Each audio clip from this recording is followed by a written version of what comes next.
6 spots you forget to clean every month, but really need to.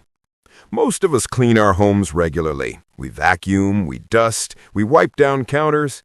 But here's something surprising. Some of the dirtiest places in your home aren't the ones you think about. These hidden spots collect dust, germs, and grime while we focus on everything else. The truth is, these forgotten areas can affect your health, especially if you have allergies or breathing problems. I'm Marcus, and you're watching Seniors Cleaning Hacks, where we make home care simple and manageable. If you want more practical cleaning tips that actually work, go ahead and hit that subscribe button right now. It helps us keep bringing you useful content like this. And if you find something helpful in this video, leave a comment below. I read every single one of them. Let me ask you something.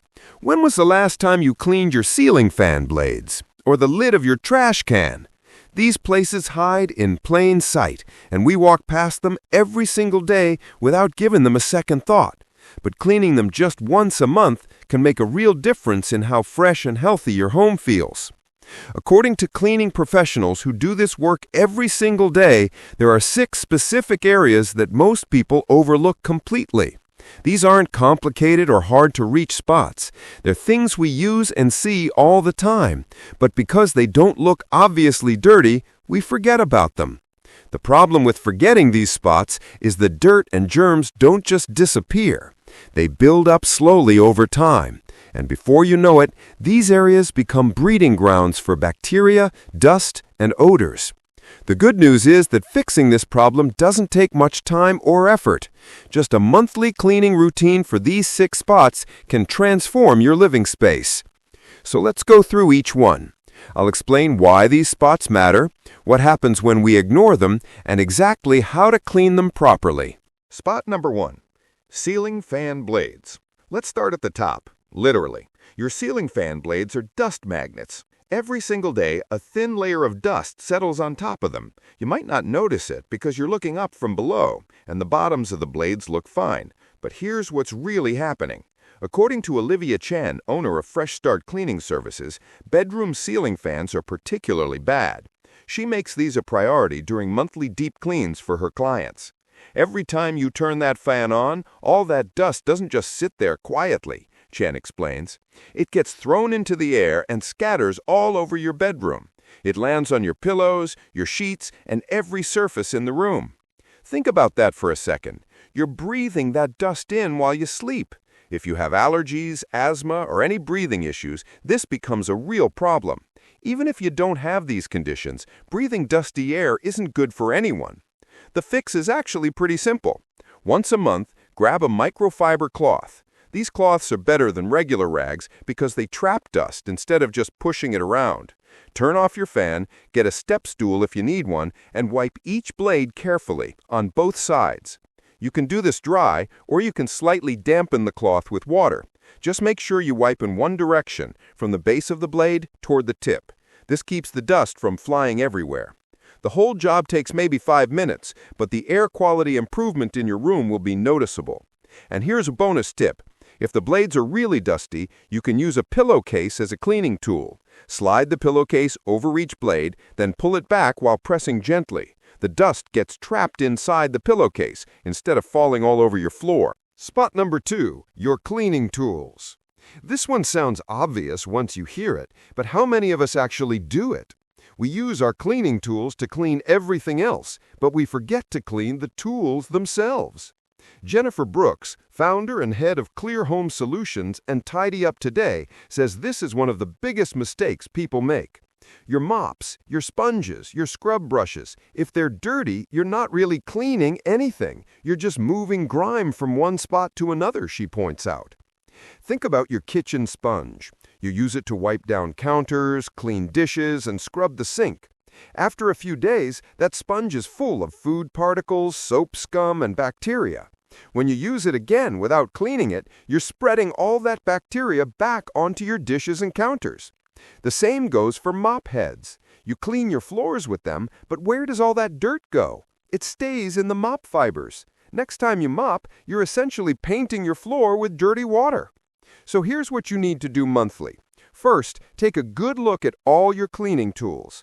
Check your sponges, your scrub brushes, your dusting cloths, and your mop heads. For sponges, you can sanitize them by getting them wet and microwaving them for 1 minute. The heat kills most bacteria, but honestly, sponges are cheap. If yours looks worn or smells bad, just throw it away and start fresh. For mop heads, most modern ones are machine washable. Take the head off the handle and run it through your machine washer on hot with some detergent.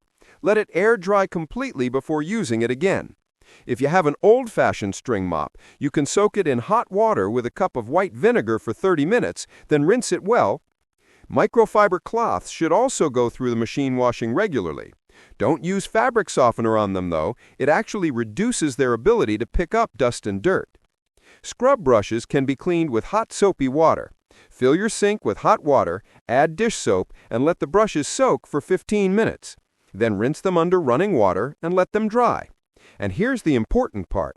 If something is truly past its prime, if it's falling apart, smells terrible even after cleaning, or just doesn't work anymore, throw it away. Using old, worn-out tools makes cleaning harder and less effective. Spot number 3. Washing machine parts. Your washing machine cleans your clothes, but who cleans the washing machine? Most people assume washers stay clean automatically because soap and water run through them constantly. Unfortunately, that's not how it works.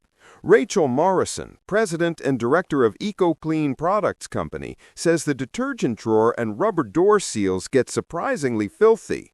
Detergent leaves behind a sticky residue. Moisture creates the perfect environment for mold and mildew. These things build up in the drawer and around the rubber gasket really fast, Morrison explains. If you have a front-loading washer, check the rubber seal around the door. Pull back the folds of rubber and look inside. There's a good chance you'll find black spots. That's mold. You might also find lint, hair, and a gross, slimy film. That same mold and mildew situation happens in the detergent drawer. Pull out the drawer completely and look at all sides of it. You'll probably see dark streaks or a gross buildup. Here's why this matters. When your washing machine has mold growing inside it, your clean clothes are getting washed in water that passes through those moldy areas. Your clothes might come out smelling musty or not feeling truly clean. You might even notice a bad smell coming from the washer itself. Cleaning these parts monthly prevents all these problems.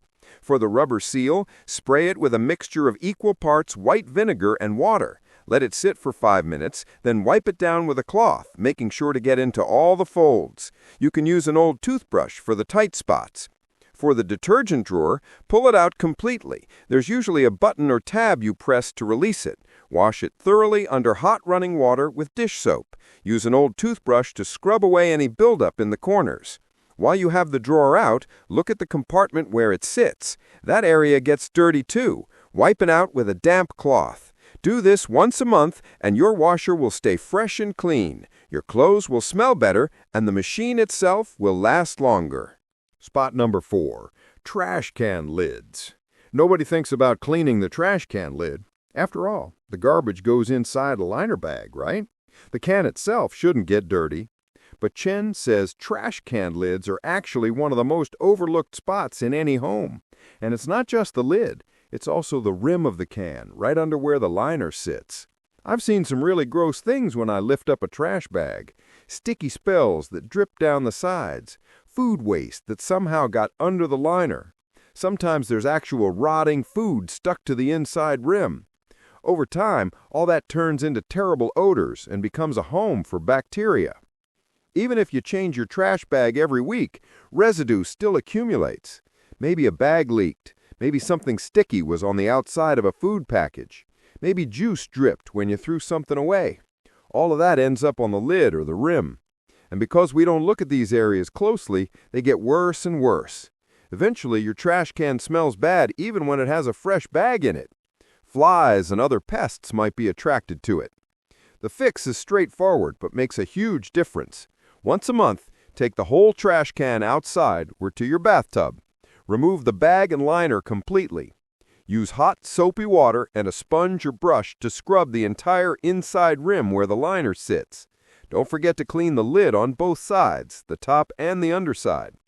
If there are stubborn, sticky spots, spray them with an all-purpose cleaner first and let it sit for a few minutes before scrubbing. Rinse everything with clean water. This is important. Don't skip the rinsing step. You don't want soap residue left behind. Then dry the can completely with a towel. This is also important. If you put a new liner in while the can is still wet, it creates moisture that can lead to more odors and mold. Once it's clean and dry, you can put in a fresh liner. Your trash can will smell neutral again, and you'll prevent that gross buildup from coming back. Spot number 5. Your phone. You carry your phone everywhere. You touch it hundreds of times every day. You probably don't think of it as something that needs cleaning, but it absolutely does. Research from scientists at the University of Arizona discovered something shocking. The average phone has 10 times more germs than a toilet seat. Let that sink in. Brooks explains why this happens. Your phone travels with you everywhere, including the bathroom. It picks up everything: oils from your skin, germs from your hands, bacteria from public surfaces. When you hold it against your face, all that transfers to your skin. Think about where your phone goes. You set it down on restaurant tables, store counters, your car dashboard, your desk at work. Each surface has its own collection of germs, and your phone picks them up. Then you touch your phone and touch your face. You're basically moving bacteria directly from every public surface onto your skin. This can lead to skin breakouts, especially around your cheeks and jawline where the phone makes contact. It can also spread colds and other illnesses. Ideally, you should clean your phone once a week, but at the very least, do it once a month. Use a screen-safe disinfectant wipe or spray. You can buy these specifically made for electronics, or you can use a tiny bit of rubbing alcohol on a soft cloth. Turn off your phone first, gently wipe the screen, the back, and all the sides. Don't forget the camera lenses. Pay special attention to the edges and corners where dirt builds up. Never spray liquid directly on your phone. Spray it on the cloth instead. And never use harsh chemicals like bleach or ammonia, which can damage the screen coating. Let it air dry for a minute before turning it back on. The whole process takes 2 minutes, but removes a huge amount of bacteria that you'd otherwise be putting directly on your face. Spot number 6. Reusable grocery bags. When was the last time you washed your reusable shopping bags? For most people, the honest answer is never. Morrison points out that these bags go through a lot. They sit in grocery carts that hundreds of other people have used. They get tossed in your car trunk. They sit on store checkout counters. They come home and go on your kitchen counter. All of that contact means they pick up bacteria from countless surfaces. But it gets worse. Think about what goes inside those bags. Fresh produce that might still have dirt on it.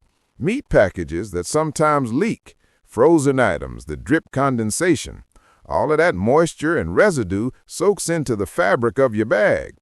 If you never wash the bags, that bacteria just keeps growing. Studies have found harmful bacteria like E. coli and salmonella in reusable bags that hadn't been washed. Every time you use those dirty bags, you risk transferring bacteria from one shopping trip to the next. You might bring home fresh vegetables and put them in a bag that has old meat juice stains. That's cross-contamination, and it can make you sick. The solution is simple. Wash your bags monthly. Most fabric bags can go right in the machine. Use hot water and regular detergent. Let them air dry completely before using them again. If your bags are plastic or that laminated material, you can't machine wash them. Instead, turn them inside out and wipe them down thoroughly with hot, soapy water.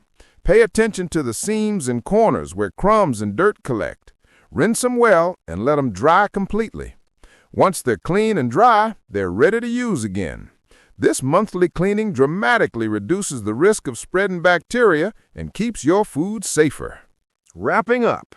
There you have it. 6 spots that most people never think to clean, but really should. Let me recap them quickly. Ceiling fan blades that spread dust every time you turn them on.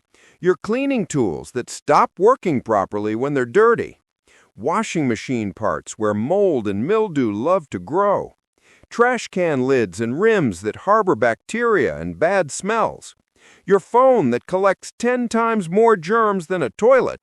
And reusable grocery bags that carry bacteria from store to store. None of these tasks takes very long. You can probably clean all 6 spots in less than an hour total. But the health benefits are significant. Less dust in the air you breathe, fewer germs on surfaces you touch, fresher smells throughout your home, better overall cleanliness. The key is making it a routine. Pick one day each month, maybe the first Saturday or the last Sunday, and make it your monthly deep cleaning day. Go through these 6 spots one by one. Once it becomes a habit, you won't even think about it. If you found this helpful, please hit that like button. It really helps other people discover this video. And if you haven't subscribed to Seniors Cleaning Hacks yet, please do that now. We put out new videos regularly with practical tips that make home care easier and more manageable. Drop a comment below and let me know which of these 6 spots were you most guilty of forgetting. I'm betting it's the reusable grocery bags for most of you. Don't worry, I didn't wash mine for years either until I learned how important it was. Share this video with a friend or family member who might need these tips. Keeping our homes clean and healthy is something we all care about, and these simple monthly tasks make a real difference. Thanks for watching, and I'll see you in the next video. Keep it clean, keep it simple, and remember, you've got this. Marcus, signing off from Seniors Cleaning Hacks.